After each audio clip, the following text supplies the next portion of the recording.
ជាសួរគ្រូនឹងសួស្តីអ្នកគ្នាអញ្ចឹងថ្ងៃហ្នឹងខ្ញុំបង្ហាញអំពីរបៀបដែលយើងទៅបង្កើត email account នៅក្នុង cPanel អញ្ចឹងអ្នកគ្នា log in ចូល Namecheap ហើយចូលទៅ domain list ហើយទៅរកពាក្យថា email account អញ្ចឹងពេលអ្នកគ្នាចូលមកយើងមាន user មួយដែលនៅនឹងស្រាប់តែនឹងបោះ system អញ្ចឹងអ្នកគ្នាយកពាក្យគេ add ហើយអ្នកគ្នាគេ add ម្ដងមួយអញ្ចឹងទៅអញ្ចឹងដោយសារតែនៅក្នុងប្រធានរបស់យើងគឺយើងត្រូវគេ add ចំនួន5 email អញ្ចឹងយើងគ្រាន់តែវាយឈ្មោះ username នៅខាងមុខហើយបញ្ចូលនៅ password អញ្ចឹងកន្លែងហ្នឹងវាត្រូវ require strong password អញ្ចឹងបន្ទាប់ពីអ្នកនរគ្នាវាបញ្ចូល password ហ្នឹងហើយយកពាក្យ add នៅខាងក្រោមហើយយើងទៅបង្កើត email ចំនួន4ទៀតអញ្ចឹងកន្លែងហ្នឹងខ្ញុំរៀងសារបន្តិច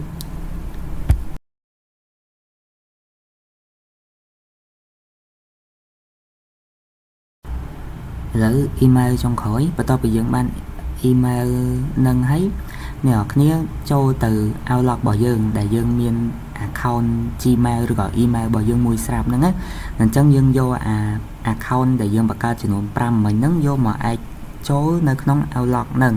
អញ្ចឹងខ្ញុំមាន Outlook មួយស្រាប់ហើយអ្នកនរគ្នាទៅគ្រាន់តែ add account នៅនឹងទៅហើយយកពាក្យ iMac ហើយវាបញ្ចូល password ដែលយើងបានដាក់មិញហ្នឹងអញ្ចឹងវានឹង add account ហ្នឹងចូលទៅក្នុង Outlook ដែលយើងកំពុងតែមានហ្នឹងតើមកអ្នកគ្នាត្រូវ add account ដែលយើងមាន4ទៀតអញ្ចឹងអ្នកគ្នាវាបញ្ចូល email address ហ្នឹងហើយធ្វើ style ដដែលរហូតតតែគ្រប់4-5 email ហ្នឹង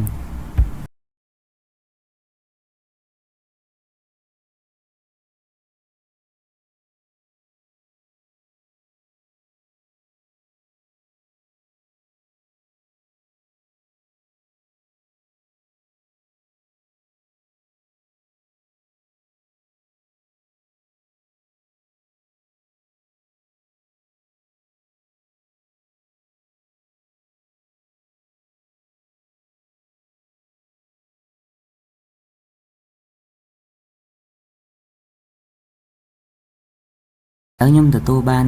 5 email ហ្នឹងហើយអញ្ចឹងអីដែលយើងត្រូវមកតេស្តកន្លែងហ្នឹងគឺយើងទៅគេ add new email ដើម្បី send email ទៅកាន់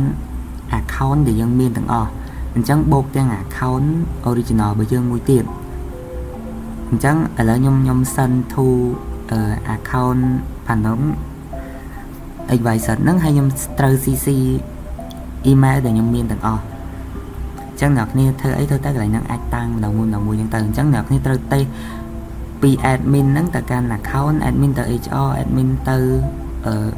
account personal របស់អ្នកនរគ្នាហើយ admin ទៅកាន់ marketing អញ្ចឹងរហូតដល់គ្រប់ចំនួនទាំងអស់ហ្នឹង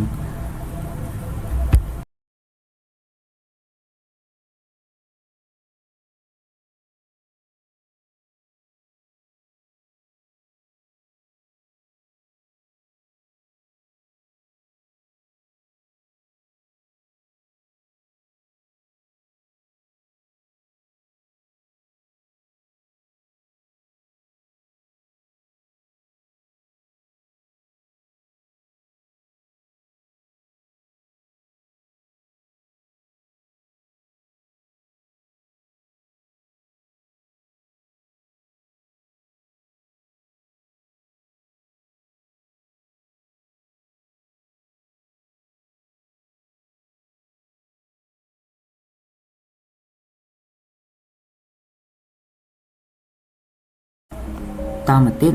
អ្នកគ្នា refresh វាហើយយើងត្រូវ reply back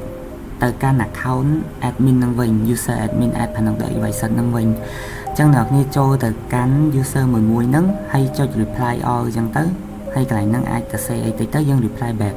ទៅវិញចំនួនទាំង5 account ហ្នឹងអូខេប៉ុន្តែបើសម្រាប់email personal របស់យើងដោយសារវាអត់នេះទេវាគិតលើ security អញ្ចឹងវានឹងចាប់ email ទាំងអស់ហ្នឹងចូលទៅកន្លែង spam អញ្ចឹងអ្នកគ្នាគ្រាន់តែទៅកន្លែង spam ហ្នឹងហើយមកស្ដាំ move វាទៅកន្លែង inbox ទៅ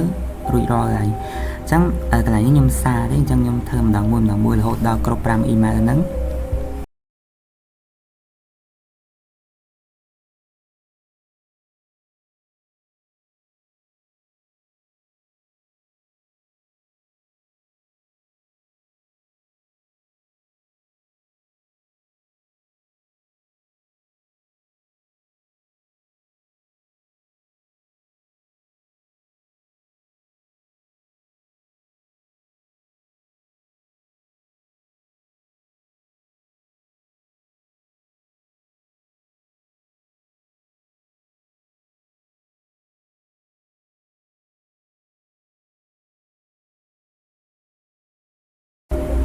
ហើយចុងក្រោយហ្នឹងអ្នកនេះចូលមក admin ទៅអ្នកនេះនឹងឃើញ email ដែលយើង reply ចំនួន5ហ្នឹងហើយអញ្ចឹងអរគុណសម្រាប់ការ